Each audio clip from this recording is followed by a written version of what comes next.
नमस्कार दोस्तों, आपका स्वागत है आपके अपने चैनल स्टडी वाइन्स ऑफिशियल पर। तो आज की इस वीडियो में हम भारत के प्रमुख नदी बांध यानी कि डैम्स ऑफ इंडिया कवर करेंगे। तो वीडियो को शुरू करने से पहले मैं आपको बता देता हूं कि आज की वीडियो में हम क्या क्या करेंगे। तो सबसे पहले हम देखेंगे कि बांध किसे कहते हैं, उसके बाद बांध कितने प्रकार के होते हैं यानी कि टाइप्स ऑफ डैम्स, उसके बाद सभी राज्यों के महत्वपूर्ण बांध एक एक करके हम पढ़ेंगे। सभी को हम मैप की सहायता से कवर करेंगे और लास्ट में प्रीवियस ईयर क्वेश्चन भी लगाएंगे। तो अगर आप वीडियो को शुरू से लेकर एंड तक देखते हैं और लास्ट में प्रीवियस ईयर क्वेश्चन भी लगाते हैं तो फिर आपका इस टॉपिक से क्वेश्चन गलत नहीं होगा। तो चलिए बिना देरी किए हुए वीडियो को शुरू करते हैं। तो चलिए वीडियो की शुरुआत करते हैं और सबसे पहले देखते हैं कि बांध किसे कहते हैं। तो बांध नहर अथवा नदी पर जल के प्रवाह को रोकने का एक अवरोध है। अगर मैं आपको सरल शब्दों में बताऊं तो जो बांध है यह बहती हुई नदी को बांधने का काम करता है और इसके द्वारा नदी के पानी को नियंत्रित यानी कि कंट्रोल किया जा सकता है और इसको कई परियोजनाओं के लिए उपयोग किया जा सकता है। जैसे कि बांधों का उपयोग सिंचाई के लिए किया जाता है, पीने के पानी की आपूर्ति के लिए किया जाता है और बिजली बनाने के लिए भी किया जाता है। तो बांधों के कई लाभ हैं, जैसे कि बिजली बनाना, पीने की पानी की आपूर्ति करना और सिंचाई करना, और भी इसके कई लाभ हैं। तो जैसा कि आप इमेज में देख रहे हैं, यह बांध और बांध के पीछे जो ये जल का संग्रह है इसे जलाशय कहते हैं। इसे इंग्लिश में रिजर्वोयर कहते हैं। आपको पता होगा कि अगर कोई नदी जा रही है उसके बीच में हम अवरोध लगा देंगे तो पीछे जल इकट्ठा हो जाएगा ना, इसे ही जलाशय कहा जाता है। और हम जलाशय को कृत्रिम झील भी कहते हैं यानी कि मानव द्वारा निर्मित झील, क्योंकि ये एक जगह पानी इकट्ठा हो गया है ना, जलाशय बन गया है, तो इसे झील भी कहा जाता है। पर ये प्राकृतिक झील नहीं है, प्रकृति द्वारा बनाई गई झील नहीं है, ये मानव निर्मित झील है, इसे हम कृत्रिम झील कहेंगे। तो हमने बांध किसे कहते हैं ये समझ लिया। अब हम देखते हैं बांधों के प्रकार यानी कि टाइप्स ऑफ डैम्स। तो इसके मुख्यतः 3 प्रकार हैं। पहला गुरुत्वीय बांध यानी कि ग्रेविटी डैम। तो ये क्या होता है, जो ग्रेविटी डैम होते हैं यानी कि गुरुत्वीय बांध होते हैं, ये कंक्रीट से बने होते हैं और बड़े और वजनदार बांध होते हैं। जैसे कि आप एग्जाम्पल देखें, यह है भाखड़ा नांगल बांध, इमेज में देख रहे हैं, यह है भाखड़ा नांगल बांध। तो ये कंक्रीट से बना हुआ है और इनकी जो कॉस्ट होती है काफ़ी हाई होती है, यानी कि ये बांध काफ़ी खर्चीले होते हैं क्योंकि ये पूर्ण रूप से कंक्रीट से बने होते हैं और काफ़ी वजनदार होते हैं। तो इसलिए याद रखिएगा, गुरुत्वीय बांध की एग्जाम्पल क्या है, भाखड़ा नांगल बांध। दूसरा देखते हैं रॉकफिल बांध, इसे इंग्लिश में कहते हैं रॉकफिल डैम। तो रॉक मतलब क्या होता है, चट्टान। तो यह मिट्टी तथा चट्टान के बने विशाल आकार के बांध होते हैं। जैसा कि आप इमेज में देख रहे हैं टिहरी बांध, ये रॉकफिल डैम है और इनमें चट्टानों की दरारों से होने वाले जल के रिसाव को रोकने के लिए मिट्टी अथवा कंक्रीट की परत का इस्तेमाल किया जाता है। तो ये मिट्टी तथा चट्टान के बने होते हैं, मतलब कि वहाँ के लोकल मटेरियल से, पर इसमें जल का रिसाव रोकने के लिए कंक्रीट की परत का इस्तेमाल किया जाता है, जैसे कि टिहरी बांध। और तीसरा है चाप बांध, इंग्लिश में कहते हैं आर्च डैम। तो चाप बांध का निर्माण जल की ओर मुड़ी चाप की भांति किया जाता है, जैसे कि इडुक्की बांध। तो चाप क्या होता है आपको पता है ना, चाप की शेप कैसी होती है, मुड़ी हुई। जैसा कि आप इमेज में देख रहे हैं ये बांध, इसकी शेप भी मुड़ी हुई है ना। तो कोई भी अगर आकृति ऐसे मुड़ी हुई होती है तो उसे हम आर्च कहते हैं ना, चाप। तो ये बांध भी इसी प्रकार, इनकी शेप कैसी होती है, मुड़ी हुई, तो उसे हम आर्च डैम कहते हैं, जैसा कि इडुक्की बांध। तो ये 3 प्रकार के मुख्यतः बांध हैं। एक है गुरुत्वीय बांध, दूसरा रॉकफिल बांध और तीसरा चाप बांध।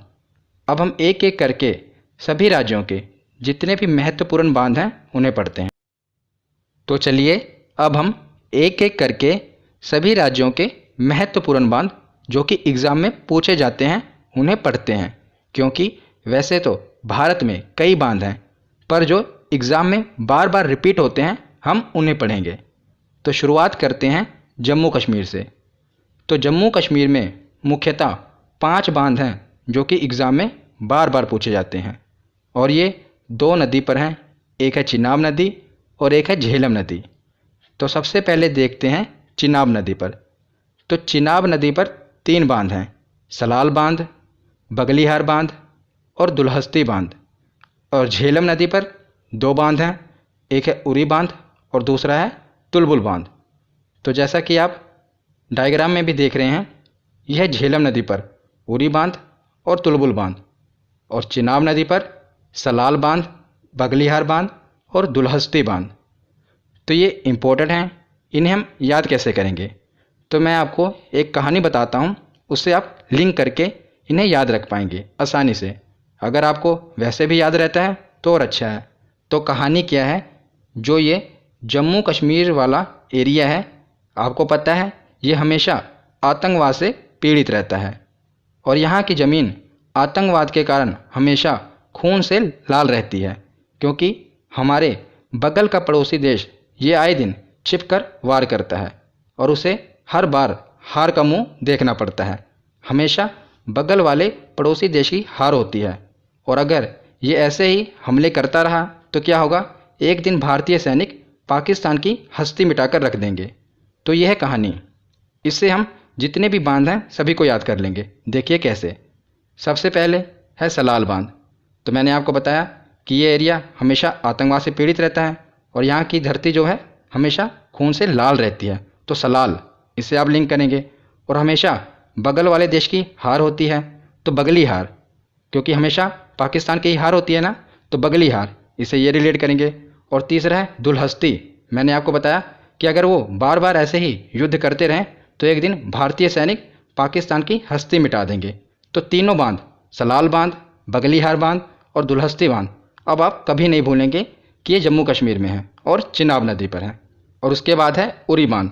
ये झेलम नदी पर है, इम्पोर्टेंट है। ये तो आपको वैसे भी याद होगा कि भारत ने कई आतंकवादी हमले झेले हैं, उसी में से एक है उरी हमला। तो झेलम नदी यानी कि भारत ने कई आतंकवादी हमले झेले हैं ना, उसे झेलम याद रखेंगे। उसी में से एक है उरी हमला, तो उसे उरी बांध याद रखेंगे। तो झेलम नदी है उरी बांध पर, और लास्ट में तुलबुल बांध, इसे याद रख लीजिएगा। तो ये 5 बांध हैं जम्मू कश्मीर में। तो जम्मू कश्मीर के बाद देखते हैं पंजाब। तो पंजाब में रावी नदी पर रंजीत सागर बांध है। तो ये दोनों रा से शुरू हो रहे हैं, रावी नदी और रंजीत सागर बांध। और याद रखिएगा, इसी रंजीत सागर बांध को थीन बांध के नाम से भी जाना जाता है। तो इसे थीन बांध भी कहते हैं। और यह बांध पंजाब और जम्मू कश्मीर के बॉर्डर पर स्थित है। तो जैसा कि आप देख रहे हैं, यह है पंजाब का मैप ना, डायग्राम। तो यहाँ पर देखिए, यह है रंजीत सागर बांध, और इसी के ऊपर जम्मू कश्मीर है इधर। तो ये बॉर्डर पर स्थित है, पर इस बांध का अधिकतर फ़ायदा पंजाब को ही होता है। इसीलिए हम पढ़ते हैं कि पंजाब में है रंजीत सागर बांध, जो कि रावी नदी पर है। तो पंजाब के बाद अब हम देखते हैं हिमाचल प्रदेश। तो हिमाचल प्रदेश में सबसे महत्वपूर्ण बांध है, मोस्ट इम्पोर्टेंट, आपने पढ़ा भी होगा, भाखड़ा नांगल बांध, और ये है सतलुज नदी पर। तो इससे पहले मैंने जितनी भी भारत की नदियां हैं उन्हें 3 वीडियो में कवर किया हुआ है। अगर आपने वो वीडियो नहीं देखी तो उन्हें देख लेना। अब आपको पता होना चाहिए कि कौन सी नदी किस राज्य में है, इसीलिए मैंने पहले नदियां कवर की, अब हम डैम देख रहे हैं। तो भाखड़ा नांगल बांध है सतलुज नदी पर, बहुत ही इम्पोर्टेंट है। और भाखड़ा नांगल बांध भी हिमाचल प्रदेश और पंजाब के बॉर्डर पर स्थित है। तो ये जो बांध है ये भी हिमाचल प्रदेश और पंजाब के बॉर्डर पर है। हम पढ़ते हैं भाखड़ा नांगल बांध, पर असल में ये 2 बांध हैं। जो भाखड़ा बांध है ये हिमाचल प्रदेश में है, जो मेन है, पर जो नांगल बांध है ये पंजाब में है। हम पढ़ते हैं इकट्ठा इसे भाखड़ा नांगल बांध, पर ये 2 बांध हैं, याद रखिएगा। जो भाखड़ा बांध है ये हिमाचल में है और जो नांगल बांध है ये पंजाब में है। और याद रखिएगा कि भाखड़ा नांगल बांध भारत का सबसे ऊंचा गुरुत्वीय बांध है। गुरुत्वीय यानी कि ग्रेविटी डैम, ये याद रखिएगा कि सबसे ऊंचा गुरुत्वीय बांध है। पर अगर ये पूछ लिया जाए कि भारत का सबसे ऊंचा बांध कौन सा है तो वो टिहरी बांध होगा, वो हम आगे पढ़ेंगे। पर अगर वो ये पूछे कि भारत का सबसे ऊंचा गुरुत्वीय, साथ में लिखा हो गुरुत्वीय बांध, तब लिखिएगा भारत नांगल बांध, नहीं तो सबसे ऊंचा बांध है टिहरी बांध। उसके बाद देखते हैं कि भाखड़ा नांगल बांध का जहाँ जल संग्रह होता है यानी कि जलाशय होता है, हमने पीछे देखा था ना कि बांध के पीछे जलाशय होता है जिसे हम कृत्रिम झील भी कहते हैं, तो उसे क्या कहते हैं? जो भाखड़ा नांगल बांध का जल संग्रह होता है उस जलाशय को गोविंद सागर झील कहते हैं। याद रखिएगा, ये पूछा जाता है कि भाखड़ा नांगल बांध का जलाशय को क्या कहते हैं, तो गोविंद सागर झील कहते हैं। और अगला बांध है पौंग बांध, जो कि व्यास नदी पर है। तो ये तो भाखड़ा नांगल बांध तो आपको याद ही रहेगा, सतलुज नदी पर है, क्योंकि ये तो बहुत इंपॉर्टेंट है, आपने कई बार पढ़ा होगा। पर ये जो है व्यास नदी पर पौंग बांध, इसे कैसे याद रखेंगे? तो पौंग को आप रिलेट करेंगे ढोंग से और व्यास को व्यस्त से, व्यस्त यानी कि बिजी। तो आजकल आपको पता है किसी से भी आप पूछ लीजिए, हर आदमी यही कहता है कि मैं व्यस्त हूँ यानी कि बिजी हूँ। हर आदमी व्यस्त होने का ढोंग रच रहा है, पर असल में कोई व्यस्त नहीं है, पर आपको दिखाएगा कि वो बहुत व्यस्त है। हर आदमी व्यस्त होने का ढोंग रच रहा है, तो इसी से आप रिलेट करिएगा। व्यास को व्यस्त पढ़ेंगे और पौंग को ढोंग, तो हर आदमी व्यस्त होने का ढोंग रच रहा है। तो हिमाचल प्रदेश के बाद अब हम देखते हैं उत्तराखंड। तो उत्तराखंड में है मोस्ट इम्पोर्टेंट टिहरी बांध। बहुत बार एग्जाम में पूछा गया है, क्योंकि ये भारत का सबसे ऊंचा बांध है इसीलिए इम्पोर्टेंट है। तो यह जो है भागीरथी नदी और भिलांगना नदी के संगम पर स्थित है। मैंने आपको नदियों वाली वीडियो में बताया था ना कि भागीरथी नदी कहाँ पर है, तो उत्तराखंड में। वहीं हमने पढ़ा था ना भागीरथी नदी और भिलांगना नदी के बारे में, तो ये उत्तराखंड में है। तो यहीं इन दोनों नदियों के संगम से भागीरथी और भिलांगना, इन्हीं नदियों के संगम पर बनाया गया है टिहरी बांध, और यह भारत का सबसे ऊंचा बांध है। और अगर पूछा जाए कि भारत का सबसे ऊंचा गुरुत्वीय बांध तो वो भाखड़ा नांगल बांध है, और अगर भारत का सबसे ऊंचा बांध कौन सा है तो वो टिहरी बांध है। और बात करें इसकी ऊंचाई की तो लगभग 260.5 मीटर इसकी ऊंचाई है। कहीं कहीं पर 261 लिखा होता है, पर एग्जैक्ट है 260.5 मीटर। तो उत्तराखंड के बाद अब हम देखते हैं राजस्थान। तो राजस्थान में दो महत्वपूर्ण बांध हैं। एक है जवाहर सागर बांध, ये आप देख रहे हैं मैप में, एक है जवाहर सागर बांध और दूसरा है राणा प्रताप सागर बांध। और ये दोनों एक ही नदी पर हैं, चंबल नदी। मैंने आपको नदी वाली वीडियो में बताया था कि चंबल नदी किसकी सहायक नदी है, तो ये है यमुना की सहायक नदी।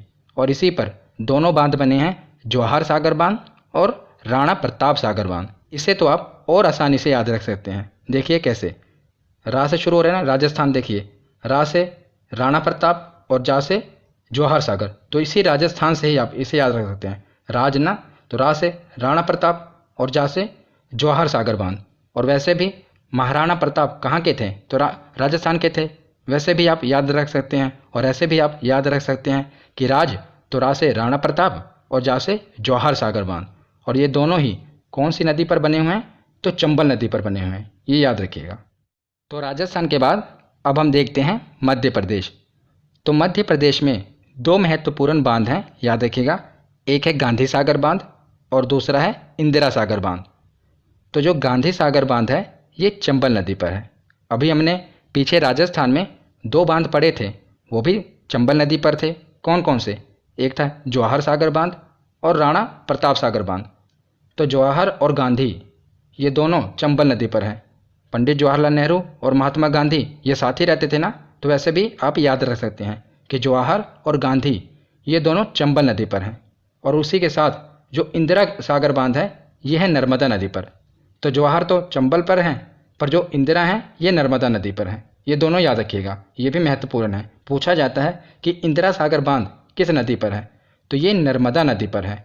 आप जैसा कि मैप में इमेज में देख रहे हैं ना, ये है गांधी सागर बांध चंबल नदी पर, और नीचे नर्मदा नदी पर है इंदिरा सागर बांध, याद रखिएगा। तो मध्य प्रदेश के बाद अब हम देखते हैं उत्तर प्रदेश। तो उत्तर प्रदेश में बेतवा नदी पर दो महत्वपूर्ण बांध हैं। एक है माता टीला बांध और दूसरा है रानी लक्ष्मीबाई बांध। इसमें से रानी लक्ष्मीबाई बांध ये महत्वपूर्ण है।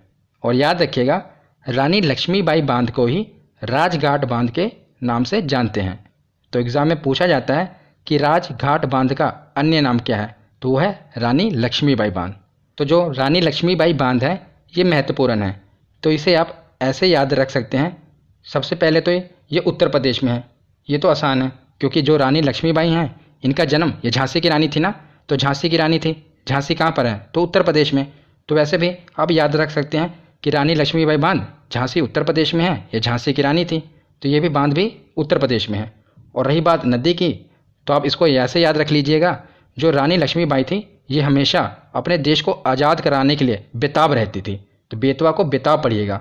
तो रानी लक्ष्मीबाई हमेशा अपने देश को आज़ाद कराने के लिए बेताब रहती थी। बेतवा है ना, इसे बेताब से रिलेट करेंगे, तो ये आपको याद रहेगा। अभी आप प्रीवियस ईयर क्वेश्चन लगाएंगे ना, तो यही बातें आपको क्लिक करेंगी कि मैंने आपको बताया कि रानी लक्ष्मीबाई हमेशा देश को आज़ाद कराने के लिए बेताब रहती थी। बेतवा को बेताब पढ़ा। ये छोटी छोटी बातें आपको एग्जाम में क्वेश्चन ठीक करा देती हैं, तो इसे याद रखिएगा। और रानी लक्ष्मीबाई बांध को ही राजघाट बांध कहते हैं। उसके बाद देखते हैं रिहंद नदी पर बना है रिहंद बांध। ये तो आसान है कि रिहंद नदी है और बांध भी रिहंद ही है। और रिहंद बांध उत्तर प्रदेश और छत्तीसगढ़ के बॉर्डर पर स्थित है। तो आप ये देख रहे हैं, ये उत्तर प्रदेश और छत्तीसगढ़ के बॉर्डर पर स्थित है। और रिहंद बांध के जलाशय को क्या कहते हैं, गोविंद वल्लभ पंत सागर कहा जाता है। ये महत्वपूर्ण है, मोस्ट इम्पोर्टेंट, क्योंकि जो गोविंद वल्लभ पंत सागर है ये भारत की सबसे बड़ी कृत्रिम झील है। इसीलिए ये पूछा जाता है कि गोविंद वल्लभ पंत सागर झील ये किसका जलाशय है, तो रिहंद बांध का जलाशय है। और यह भारत की सबसे बड़ी कृत्रिम झील है। ये मैंने आपको झील वाली वीडियो में बताया था कि जो गोविंद वल्लभ पंत सागर है ये भारत की सबसे बड़ी कृत्रिम झील है। कृत्रिम क्यों, क्योंकि ये बांध बनाकर जलाशय बना है ना, मानव द्वारा निर्मित है, इसीलिए ये आर्टिफिशियल है, प्राकृतिक नहीं है। तो उत्तर प्रदेश के बाद अब हम पढ़ते हैं गुजरात। तो आपको पता है कि गुजरात में दो महत्वपूर्ण नदियां हैं, एक है नर्मदा नदी और दूसरी है ताप्ती नदी। ये हमने नदियों वाली वीडियो में पढ़ा था, नर्मदा नदी और ताप्ती नदी। यहीं से ये खंभात की खाड़ी में गिर जाती हैं। तो नर्मदा नदी पर बना है सरदार सरोवर बांध। ये तो आपको पता होगा, आए दिन न्यूज़ में रहता है सरदार सरोवर बांध। ये नर्मदा नदी पर बना है। और सरदार सरोवर बांध से लगभग 3 किलोमीटर की दूरी पर स्टैचू ऑफ यूनिटी का निर्माण किया गया है, जो कि सरदार वल्लभ भाई पटेल की प्रतिमा है, जो कि दुनिया की सबसे ऊंची मूर्ति है। वो यही सरदार सरोवर बांध से लगभग 3 किलोमीटर की दूरी पर बनी हुई है। तो ये तो आपको याद ही होगा कि नर्मदा नदी पर है सरदार सरोवर बांध और दूसरा है ताप्ती नदी। तो ताप्ती नदी पर दो महत्वपूर्ण बांध हैं, एक है उकाई बांध और दूसरा है काकरापारा बांध।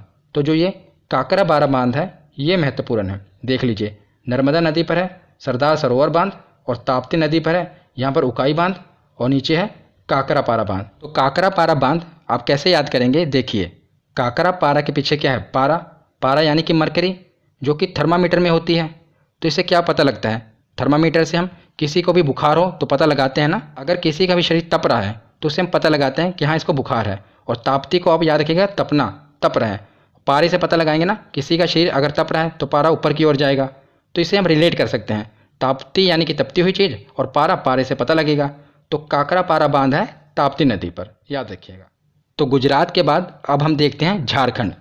तो झारखंड में दो महत्वपूर्ण बांध हैं, एक है तिलैया बांध और दूसरा है मैथन बांध।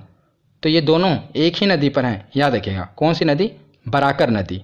इसमें से जो ये तिलैया बांध है ये महत्वपूर्ण है। मैं आपको साथ में बता देता हूँ कि ये महत्वपूर्ण है, इस पर ज़्यादा ध्यान रखिएगा। तिलैया बांध है बराकर नदी पर और ये है झारखंड में, याद रखिएगा। तो झारखंड के बाद अब हम देखते हैं पश्चिम बंगाल। पश्चिम बंगाल में आपको एक ही चीज़ याद रखनी है, यह है फरक्का बैराज, यही पूछा जाता है। और यह है गंगा नदी पर। मैंने आपको गंगा नदी तंत्र में बताया था कि जो फरक्का बैराज है ये गंगा नदी तंत्र पर है और ये पश्चिम बंगाल में है। तो सबसे पहले तो आप ये जान लीजिए कि बैराज और बांध क्या होता है। तो बांध तो मैंने आपको समझा दिया कि जो नदी होती है उसके बीच में हम बांध बना देते हैं उसके जल को कंट्रोल करने के लिए। और सबसे मेन अंतर इसमें क्या होता है, देखिए। जो बांध होता है इसमें हम नदी की डायरेक्शन से कोई छेड़छाड़ नहीं करते, मतलब कि जिस ओर नदी बह रही है हम उसे बहने देते हैं, बस उसके जल को कंट्रोल करते हैं। पर बैराज में क्या होता है, हम नदी की डायरेक्शन को अपने मन मुताबिक मोड़ देते हैं। अगर हमें चाहिए कि इस ओर सूखा पड़ा हुआ है तो हम उसको क्या करेंगे, यहाँ बैराज बना देंगे और उस नदी के पानी को इस ओर मोड़ देंगे। तो बैराज में क्या होता है, डायरेक्शन को अपनी मन मुताबिक हम मोड़ देते हैं। पर बांध में हम उसकी डायरेक्शन को जहाँ पर नदी जा रही है उसे बहने देते हैं, बस उसके जल को कंट्रोल करते हैं। और बैराज में हम उसकी डायरेक्शन को भी कंट्रोल करते हैं कि अगर हमें उस नदी को कहीं मोड़ना है तो बैराज बनाकर उसे मोड़ देते हैं। तो ये जो फरक्का बैराज है इसमें हमने क्या किया देखिए। पहले ये गंगा नदी आती थी, सीधा ही पश्चिम बंगाल के थोड़े से हिस्से से होते हुए सीधा बांग्लादेश में चली जाती थी। हमने यहाँ फरक्का बैराज बना दिया और क्या किया, इस नदी की एक धारा को पश्चिम बंगाल की ओर मोड़ दिया। एक धारा तो सीधा बांग्लादेश में जा रही है और दूसरी धारा क्या किया, हमने अपने मन मुताबिक पश्चिम बंगाल की ओर मोड़ दिया, जो इसे हम हुगली नदी कहते हैं। कोलकाता शहर इसी नदी के किनारे बसा ना, हुगली नदी के किनारे। तो देखिए पहले ये सीधा जा रही थी और बैराज बनाकर हमने इसकी एक धारा को अपने मन मुताबिक पश्चिम बंगाल में मोड़ दिया, जिसे हुगली नदी कहते हैं। तो यही है बैराज, जिसमें हम मन मुताबिक उसकी डायरेक्शन को चेंज कर देते हैं। तो आशा करता हूँ आपको समझ आया होगा। तो पश्चिम बंगाल के बाद अब हम देखते हैं उड़ीसा। उड़ीसा में आपको एक ही बांध याद रखना है, हीराकुंड बांध, मोस्ट इम्पोर्टेंट, क्योंकि यह भारत का सबसे बड़ा बांध है। ये महानदी पर बना हुआ है, याद रखिएगा। कौन सी नदी पर, महानदी पर। यह भारत का सबसे बड़ा बांध है, जिसकी कुल लंबाई बात करें तो 25.8 किलोमीटर है। पर इसमें से जो इसका मुख्य बांध है इसकी लंबाई है 4.8 किलोमीटर। अगर बात करें पूरे बांध की लंबाई तो ये है 25.8 किलोमीटर, पर जो इसका मुख्य बांध है इसकी लंबाई है 4.8 किलोमीटर। और ये किस नदी पर बना हुआ है, तो याद रखिएगा महानदी पर। यह पूछा जाता है कि हीराकुंड बांध किस नदी पर बना हुआ है, तो ये महानदी पर बना हुआ है। आप इसे ऐसे भी याद रख सकते हैं कि ये जो हीराकुंड बांध है ये भारत का सबसे बड़ा बांध है। तो छोटी मोटी नदी पर तो ये बनेगा नहीं, इसके लिए महानदी चाहिए, बड़ी नदी। तो ये इसे आप याद रख सकते हैं कि ये सबसे बड़ा बांध है और छोटी नदी पे बन नहीं सकता, तो इसके लिए महानदी चाहिए। तो ये महानदी पर बना हुआ है। तो उड़ीसा के बाद अब हम देखते हैं महाराष्ट्र।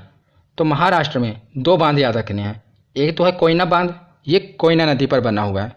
मैंने आपको बताया था ना नदी वाली वीडियो में कि जो कोयना नदी है ये केवल महाराष्ट्र में ही बहती है, तो वहीं पर बांध बना है कोयना बांध।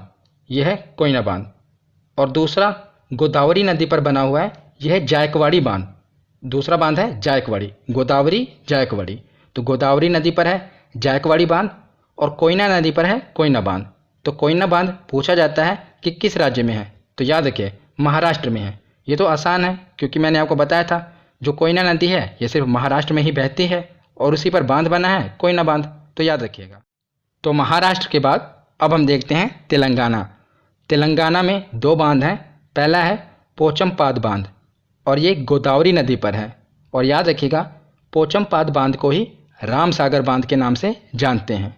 और दूसरा है मंजीरा नदी पर बना हुआ निजाम सागर बांध।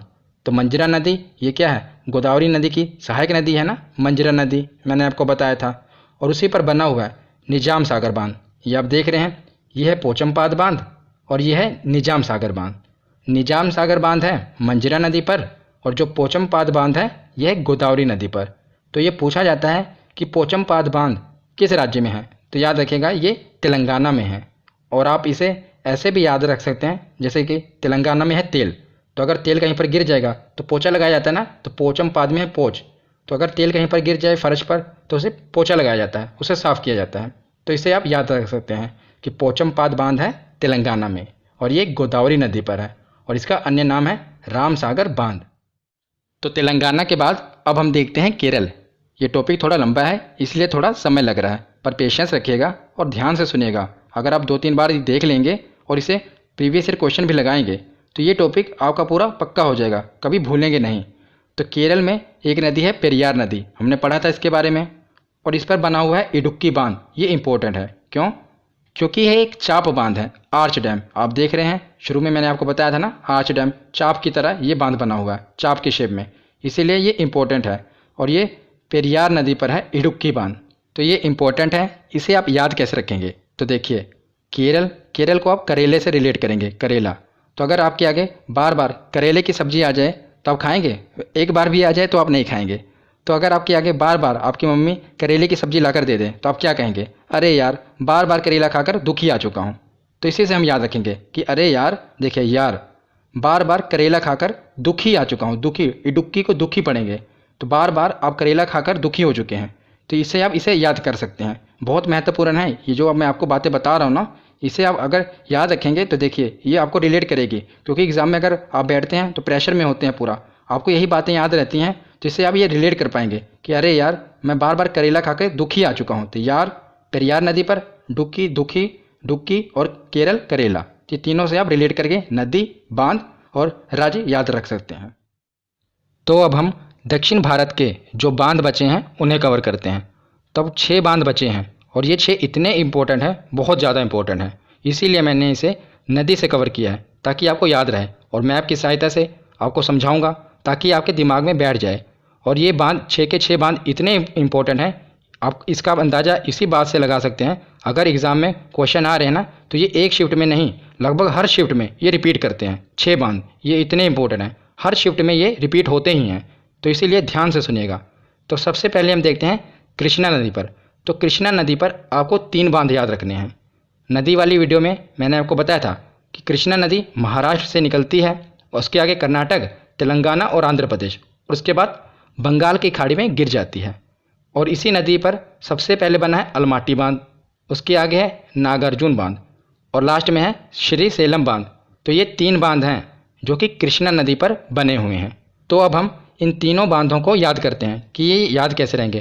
तो लास्ट में है श्री सेलम बांध। तो श्री सेलम बांध ये आंध्र प्रदेश में ही होगा, क्योंकि आंध्र प्रदेश के बाद कृष्णा नदी बंगाल की खाड़ी में गिर जाती है। तो ये तो ऐसे याद रहेगा। अगर आप मैप ध्यान से देखेंगे 2-3 बार तो आपको ये याद रहेगा कि लास्ट में है ना, आंध्र प्रदेश में कृष्णा नदी गिर जाती है बंगाल की खाड़ी में, तो वहीं पर ये बांध बना हुआ है, श्री सेलम बांध। और इसको याद रहेंगे, देखिए श्री कृष्णा, तो आपने सीरियल देखा होगा ना, श्री कृष्णा, तो इससे आप रिलेट करेंगे श्री कृष्णा, श्री सेलम बांध है कृष्णा नदी पर। और दूसरा देखिए नागार्जुन के पीछे क्या है, अर्जुन। तो अर्जुन और कृष्ण साथ ही रहते थे ना। महाभारत में आपने देखा होगा कि जो अर्जुन के सारथी कौन थे, भगवान कृष्ण थे। तो ये दोनों साथ ही रहते थे, तो कृष्ण और अर्जुन, तो नागार्जुन बांध। और जो ये नागार्जुन बांध है ये तेलंगाना और आंध्र प्रदेश की बॉर्डर पर है। तो ये नहीं पूछा जाता कि कहाँ पर है, ये पूछा जाता है कि ये किस नदी पर है। तो याद रखिए नागार्जुन बांध है कृष्णा नदी पर, अर्जुन और कृष्ण से आप रिलेट करेंगे।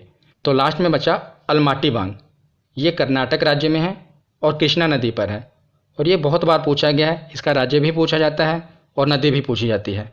तो इसे हम एक ही कहानी से याद करेंगे, कृष्ण भगवान की ही कहानी से, क्योंकि हमने सभी कृष्ण भगवान से रिलेट किया ना, ताकि आपको याद रहे श्री कृष्णा, अर्जुन कृष्णा। अब इसे भी हम कृष्ण भगवान से ही रिलेट करेंगे ताकि आपको तीनों याद रहें और भूलें ना। तो अलमाटी बांध में हम कैसे याद रखेंगे कि ये कर्नाटक में है और कृष्णा नदी पर है। तो श्री कृष्णा सीरियल में आपने देखा होगा कि जब श्री कृष्ण भगवान छोटे होते हैं तो उसमें एक प्रसंग है कि भगवान मिट्टी खा रहे होते हैं। तो मैया जाती हैं, यशोदा मैया, उनसे कहती हैं कान्हा मुँह खोलो, तुमने मिट्टी खाई है ना।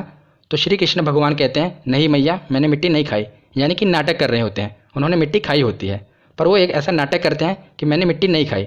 पर बाद में जब वो मुँह खोलते हैं तो मैया यशोदा को तीनों ब्रह्मांड के दर्शन होते हैं।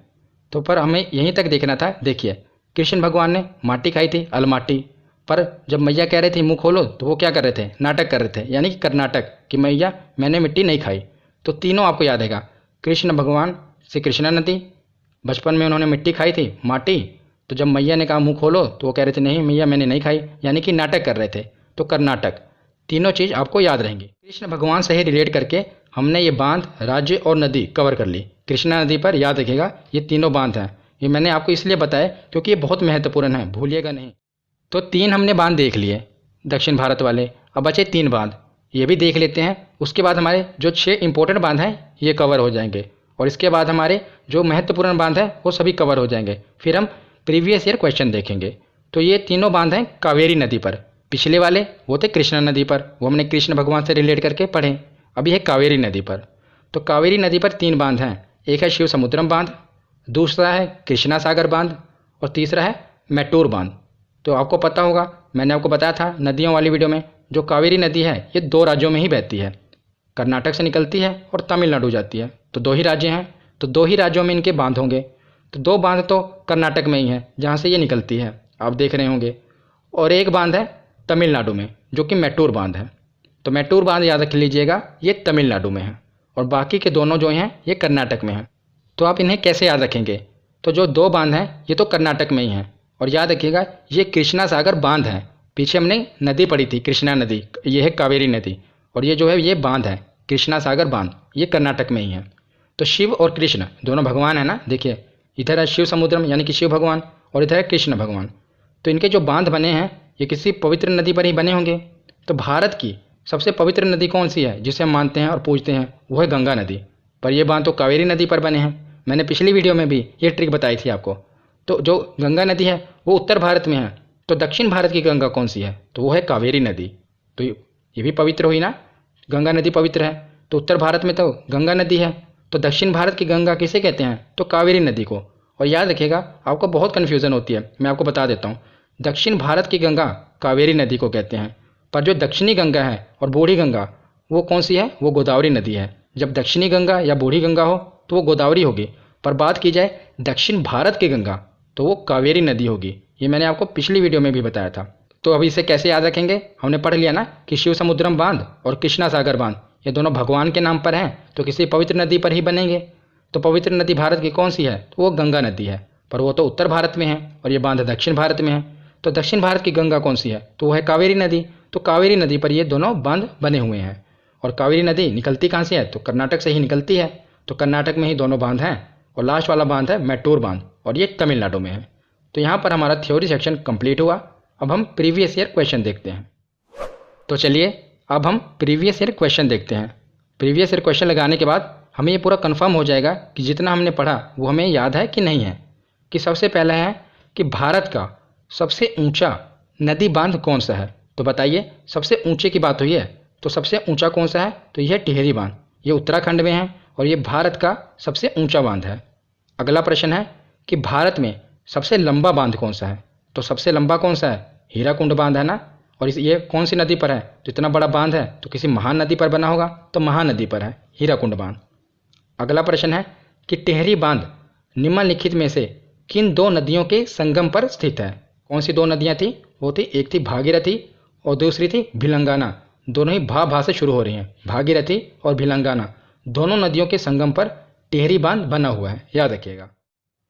अगला प्रश्न है कि अलमाटी बांध किस नदी पर स्थित है? देखिए वो प्रश्न आ गया ना, मैंने आपको बताया था कि जो 6 बांध हैं वो बहुत बार रिपीट होते हैं, एसएससी में पूछा गया। देखिए तो मैंने आपको ट्रिक बताई थी, और वो ट्रिक काम आएगी कि श्री कृष्ण भगवान ने बचपन में माटी खाई थी ना, तो कृष्णा नदी पर है ये अलमाटी बांध। और जब मैया ने पूछा तो वो नाटक कर रहे थे कि नहीं मैंने नहीं खाई, तो कर्नाटक राज्य में है। तीनों आपको याद रहेंगे, कृष्णा नदी, अलमाटी बांध और कर्नाटक राज्य। अगला प्रश्न है कि हीराकुंड बांध किस राज्य में स्थित है?